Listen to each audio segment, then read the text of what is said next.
Oh, yeah, I was going to say two tangent questions very quickly. Let's say high school seniors this year, they went through the whole gamut for their high school career of this insanity, as I like to call it.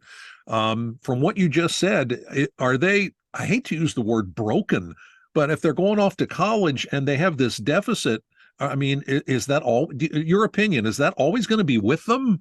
Or at some point, they're eventually going to get over that?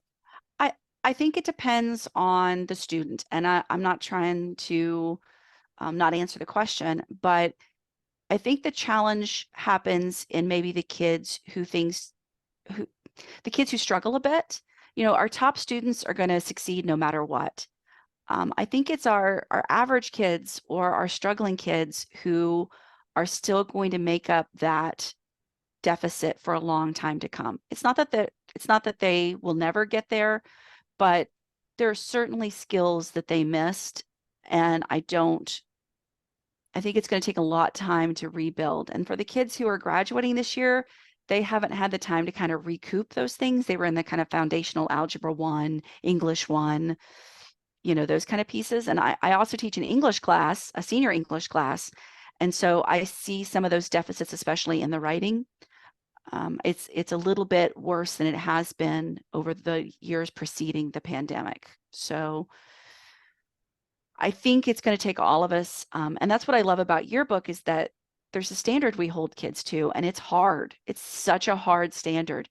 But if we don't do it, then we never force kids to buckle down and do what needs to be done, and they don't see the value of it. And so I think a product like Yearbook, where your work is going to be published, your ideas are going to be out there, you're responsible for this project. I think it does things an average classroom just can't do. I agree 100%.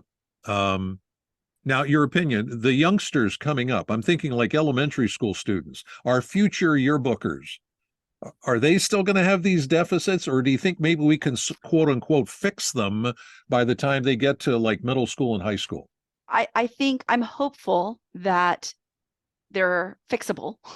I'm hoping that those deficits will narrow the more time they have, the more exposure they have to a traditional academic setting.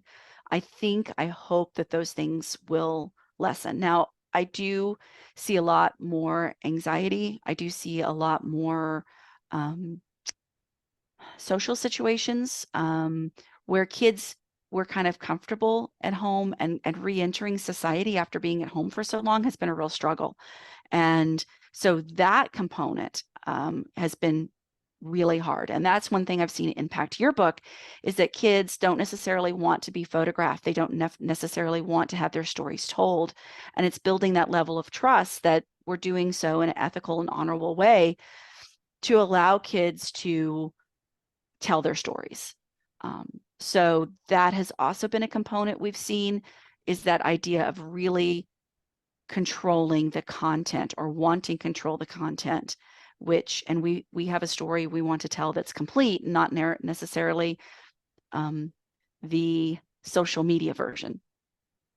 All right, now you sort of half answered my next question. Let's switch over to what I call yearbooking. Has yearbooking changed in the last 3 years? Or did we just sort of have a lull and now we're kind of back at it again and it's the same as it was? I think what I sorry to anticipate your question, but yeah, I think the idea of I've had multiple kids come and say they're really not comfortable with their photograph being used in the yearbook. It's going to cause them irreparable harm. And so we've had to deal with those struggles. We have kids who just don't want to talk to my students. So that's a challenge. As I said, um, I think that's the biggest hurdle we're facing.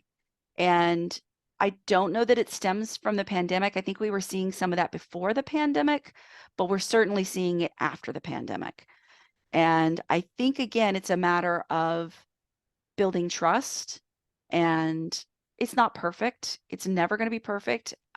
Kids are very concerned with the image they're projecting, and they don't want to be presented in anything other than what they see as a completely positive life. And we're definitely not out there to tell terrible stories about them. But what we've seen is Oh, well, I don't like the way I look in that photo. I'm like, it's a great photo. What are you talking about? Well, that I don't like the way I look. Well, unfortunately, yeah, this is why we want to use the photo. This is the story we're telling, or this is why we need your interview. We want your voice to be heard.